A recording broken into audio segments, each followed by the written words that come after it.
तो इस वीडियो में हम बात करेंगे रिएक्ट कंपोनेंट के बारे में। तो रिएक्ट में कंपोनेंट एक बेसिक बिल्डिंग ब्लॉक की तरह काम करते हैं। जैसे आप ऐसे समझिए कि अगर हम कोई घर की दीवार बना रहे हैं तो उसमें बेसिक बिल्डिंग ब्लॉक का काम एक ईंट करेगी। तो 500 या फिर 600 ईंट से एक दीवार बन जाती है। तो वैसे ही एक रिएक्ट में कंपोनेंट्स होते हैं, मल्टीपल कंपोनेंट से मिलाकर हमारा एक वेबसाइट बन जाता है या फिर मोबाइल ऐप बन जाता है।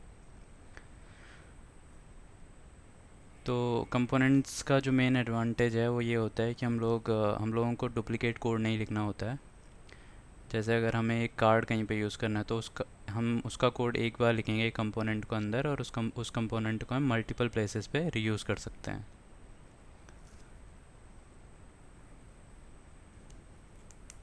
रिएक्ट में हमारे पास दो टाइप के कंपोनेंट होते हैं, फंक्शनल कंपोनेंट और क्लास बेस्ड कंपोनेंट्स। ये क्लास बेस्ड कंपोनेंट्स जो हैं वो पहले यूज़ किए जाते थे, लेकिन अभी फंक्शनल कंपोनेंट्स ज़्यादा यूज़ किए जाते हैं क्योंकि ये सिंपल हैं और परफॉर्मेंस में भी ज़्यादा एफिशिएंट है।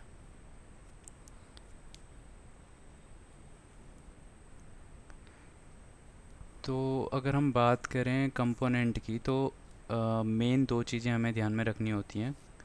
कंपोनेंट का जो नाम है वो कैपिटल लेटर से स्टार्ट होना चाहिए, और दूसरा क्या है, ये कंपोनेंट्स जो होते हैं वो मार्कअप को रिटर्न करते हैं।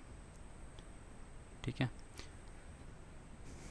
तो मैंने यहाँ पे एक एग्जांपल दिया आपको, एक बटन क्रिएट करा है मैंने। तो कंपोनेंट अगर हम बात करें फंक्शनल कंपोनेंट्स की तो आप ऐसे समझ सकते हैं कि ये कुछ नहीं है, बस ये एक रेगुलर जावास्क्रिप्ट फंक्शन ही है जिसका नाम कैपिटल लेटर से स्टार्ट होना चाहिए, और वो रिटर्न क्या करता है, हमारे पास मार्कअप रिटर्न करता है।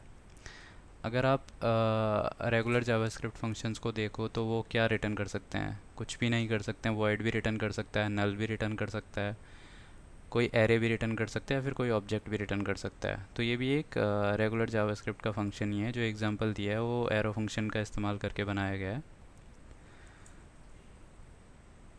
तो उसके अंदर एक मार्कअप है जो बटन रिटर्न कर रहा है, ये फंक्शन यहाँ पे माई बटन। तो अभी हम कोड में देखते हैं, ये वाला स्ट्रक्चर क्रिएट करने की कोशिश करते हैं। तो उसके लिए हमें एक रिएक्ट का प्रोजेक्ट बनाना पड़ेगा। मैं उसके लिए वाइट का इस्तेमाल कर रहा हूँ, जो एक बिल्डिंग टूल है रिएक्ट प्रोजेक्ट के लिए। आप भी इसका इस्तेमाल कर सकते हैं। अगर आपके पास npm है तो आपको npm create vite at latest run करना है, और उसके बाद आप प्रॉम्प्ट्स को फॉलो कर सकते हैं। अदरवाइज़ अगर यान है तो यान क्रिएट वाइट।